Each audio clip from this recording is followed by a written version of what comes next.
Olá, meu amigo, minha amiga, sejam bem-vindos a mais um Portal do José, iniciando mais uma semana com esse nosso primeiro encontro de segunda-feira, já com muitos assuntos que estão mexendo com a opinião pública, sobretudo das pessoas que estão prestando mais atenção nas coisas que acontecem no mundo da política, da economia e também no campo do judiciário.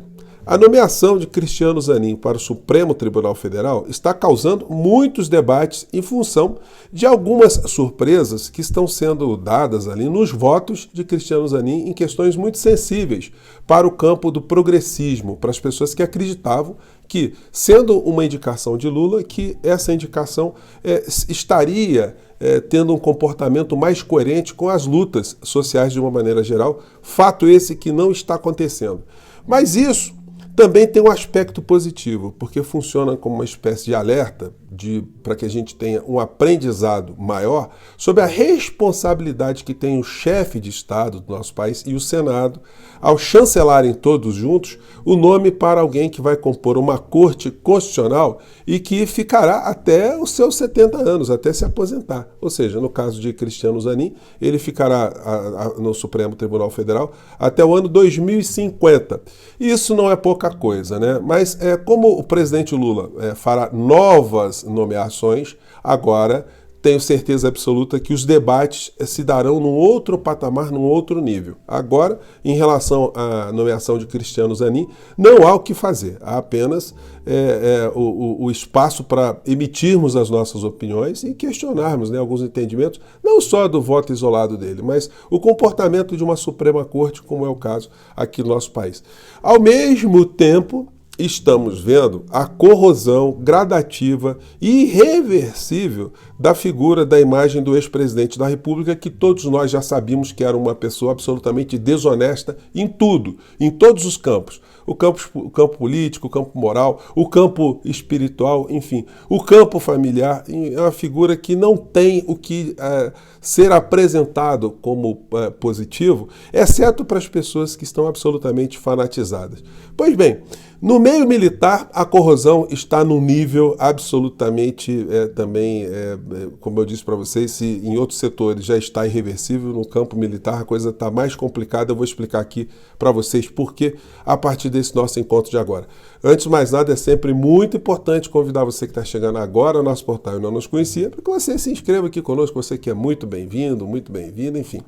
Conheça também os nossos outros vídeos. Se você gostar, compartilhe, recomende e venha fazer parte aqui das nossas atividades. O nosso chat, que todos os dias eu abro para bater um papo ao vivo com vocês, antes de entrarmos no ar. E também se inscreva no nosso clube de membros, que é uma forma adicional que o YouTube tem para que você prestigie, você apoie o seu canal, o seu portal predileto, tá bom? Então, vamos seguir em frente.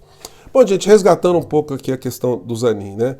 Não há o que se falar agora, né? O que fica de lição para todos nós é que esses nomes, dentro de um campo político, como o campo progressista, o campo de esquerda, ele tem que ser objeto também de debates mais amplos, porque todo mundo ficou meio acreditando que uma indicação vindo pelo presidente Lula, que não teria como ter uma coisa errada, que o presidente Lula não erraria, não cometeria uma indicação que atuasse contra os interesses das lutas sociais do campo progressista. E o fato de não se ter um aprofundamento de um debate, né, sobre o que pensava o senhor Cristiano Zanin sobre temas sensíveis, no meu caso específico, eu levantei essa questão aqui no nosso portal. O que ele pensa de Estado, o que ele pensa de privatização, o que ele pensa da política de preços da Petrobras, o que ele pensa da forma como foi feita a entrega da Eletrobras, as vendas de ativos da Petrobras, as vendas de ativos da Caixa Econômica Federal, do Banco do Brasil para a mão do setor privado, enfim. O que ele pensa do regime de águas, o regime de energia aqui no nosso país, são questões muito importantes, ninguém sabia o que ele pensa. Aliás, ninguém sabe o que ele pensa, né? Mas eu já posso cravar aqui para vocês que o voto dele será o voto idêntico a todos os ministros ultraconservadores e ultraliberais que sempre votaram a favor do grande interesse, do grande capital aqui no nosso país. Isso a gente pode ter certeza absoluta. Não há que ter surpresas em relação ao que ele vai votar em questão do marco temporal, a questão agrária do nosso país, enfim, as reformas necessárias, reformas sociais, enfim. não há que a gente chorar sobre o leite derramado. O alerta fica agora para o próximo nome, né? Bom, então essa é uma questão que vai suscitar outros debates, e aqui sobre o aspecto jurídico eu procuro sempre dar a minha contribuição para mostrar para vocês que esses nomes eles não vêm do além. Eles são originários de um presidente da República que sofre ali a sabatina no Senado Federal. Todo mundo tem agora a recordação de que quando Silas Malafaia e Damares elogiaram o Zanin, é sinal que tinha alguma coisa fora do tom no meio dessa história, né? Pois bem, nós voltaremos novamente a esse tema. Vamos falar agora da corrosão e de um assunto muito interessante que envolve o Código Penal Militar e a figura do capitão, agora o ex-capitão ladrão, né? Não tem como a gente aliviar nessas falas, gente. Vamos aqui. Hoje é a coluna de Mônica Bergamo, tá aqui. Diz a coluna de Mônica Bergamo. Militares abandonaram Bolsonaro e dificultaram defesa, dizem aliados. Suporte entre os fardados ruiu.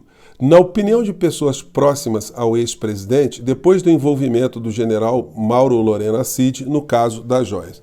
Então, gente, não precisa ser cientista, político, para perceber se uma classe enxerga, se um sujeito, um representante dessa classe é um desonesto ou não é. Se um fato concreto apresentado é um crime ou não é. E se um fato criminoso desse acontecido no seio de uma entidade, como é que ele seria tratado? Então, a matéria aqui da Mônica Bergamo vai falando aqui de vários aspectos, né? Vou separar aqui só alguns aqui para comentar com vocês. Ela coloca aqui como os penhascos, né? Aí a gente vê situações como essas aqui. Penhasco, o suporte de Bolsonaro entre os fardados ruiu, na opinião das mesmas pessoas, depois do envolvimento do general Mauro Lorena Cid no caso das joias. Antes disso, havia uma expectativa que setores militares pudessem dialogar, ou seja, fazer pressão sobre o judiciário por Bolsonaro e pela liberdade do coronel Mauro Cid. Bom, aí quem é que vai pedir liberdade para um ladrão, né? E para o auxiliar do ladrão? O ex-ajudante de ordens de Bolsonaro, o tenente, é um dos pivôs dos escândalos que envolvem o ex-presidente, está preso há mais de 3 meses. Os indícios de que tanto o tenente quanto o general manejavam recursos de Caixa 2 em benefício de Bolsonaro teria desmoralizado qualquer tentativa de militares de interferir nos processos. Gente, existe uma diferença muito grande entre os crimes de patrimônio ou contra patrimônio que estão no Código Penal brasileiro e que estão no Código Penal Militar brasileiro.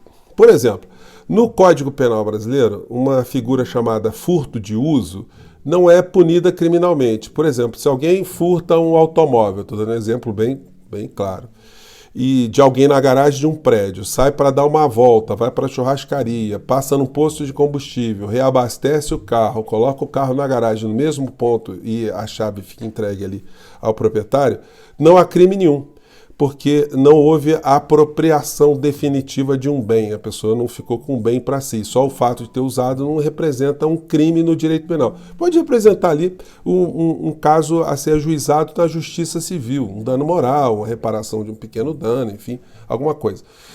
Mas no Código Penal Militar a coisa muda de figura, e os militares sabem disso, e os militares ao enxergarem o Bolsonaro, eles percebem que estão diante de um ladrão, o capitão ladrão ou ex-capitão ladrão. O artigo 241 do Código Penal Militar diz isso aqui, ó. Vou colocar para vocês aqui. Você pode dar uma clicada, você que está assistindo nosso vídeo depois, para poder ler com calma isso aqui. Mas é muito curtinho. Está aqui, artigo 241. Se a coisa é subtraída para o uso momentâneo e a seguir venha a ser imediatamente restituída ou reposta no lugar onde se achava, a pena é de detenção de 6 meses. A pena é aumentada de a metade se a coisa usada é veículo motorizado, de 1/3 se é animal ou cela ou de tiro. Então, gente, para os militares não tem essa do soldado pegar um Rolex. Podia ser uma arma, né? Uma pistola, podia ser um veículo, podia ser, no caso aqui, até um animal, né? Para usar e depois, se ele vier a restituir, ele fica isento de crime. Não, ele cometeu um crime. Para o Código Penal Militar, ele é um criminoso. Então, essa história do Bolsonaro ter se apropriado e estar alegando uma certa ingenuidade, olha, lá no quartel ele já aprendia que não podia praticar o furto de uso. Aliás, ele não podia praticar furto nenhum, não poderia praticar crime nenhum. Ele não poderia ficar com nada que pertence às Forças Armadas, ao Exército, e pegar para ele, ou desviar para ele, e fingir que, olha, eu não sabia disso. Alguém que está no comando pega um subordinado praticando um ato análogo, um fato análogo ao Bolsonaro, e escute, venha escutar do soldado algum tipo de desculpa. Olha, eu apenas incorporei meu patrimônio, meu acervo pessoal. Há divergências sobre se isso pertence ao Exército ou se não pertence ao Exército. Olha, o cara ia puxar uma cana muito pesada, né? Mas o que tem de militar que foi para o governo Bolsonaro e que já eram corruptos, né, esses militares, ou se converterem em corruptos, não está escrito no gibi. Essa coisa do almirante Bento Albuquerque ter entrado e entrou com joias ilícitas aqui no nosso país, ilícitas porque não foram declaradas, e também ter fingido um esquecimento, que não prestou atenção no que entregaram para ele. Ora, almirante, o senhor comandando uma esquadra, o senhor dentro de um submarino, entra um soldado dentro do submarino com uma caixa, sem saber o que tem dentro, o senhor pega esse soldado e vai acreditar na desculpa dele que, olha, entregaram para ele e não sabia o que era que estava dentro do submarino. O senhor está de brincadeira? O senhor acha que engana quem no meio dessa história? Isso que eu estou colocando para vocês de uma maneira bem coloquial, é óbvio que dentro das Forças Armadas também se tem esse entendimento. Ninguém vai acreditar na boa-fé de um capitão ladrão. O cara foi flagrado nessa situação. Porque ao entender que esse comportamento do Bolsonaro é justificável sob algum aspecto, por um lado também se estaria justificando, aceitando qualquer desculpa esfarrapada de algum militar que tivesse cometido um crime contra o patrimônio das Forças Armadas. Isso aí é aceitável? Portanto, gente, não é, né? Então, a reputação de Bolsonaro, que ontem eu comentei com vocês, que na festa do peão boiadeiro já está sendo considerado como peão ladrão ou ladrão boiadeiro, porque o Bolsonaro escutou ali o locutor dizer que nós tudo é joia, enfim, ter feito uma troça com isso aí e ele ter ficado calado, ele de um certo modo ficou até constrangido, isso denota que essa pecha, esse carimbo já está bem colocado na testa dele e dessa pecha ele não vai sair. Que digam agora os militares. Onde é que estão agora os tweets do general Heleno? Sumiu, o general Mourão sumiu, Braga Neto sumiu, ninguém fala nada. A corrupção para esses indivíduos era só a corrupção do outro. A corrupção deles não é pecado, a corrupção deles tem que ser perdoada por todos nós, né? Mas não pelas leis aqui do nosso país. Então, a prisão para os principais deles, né, já está bem desenhada, agora é só a gente aguardar o processo seguir. A gente vai ter modificação aí na PGR, vamos ter aí notícias, pelo menos muito positivas do nosso país, né? Então, gente, tenha uma boa semana, nosso primeiro encontro foi isso. Mais tarde a gente volta com mais informações, mais assuntos, tá bom? Um grande abraço, tchau!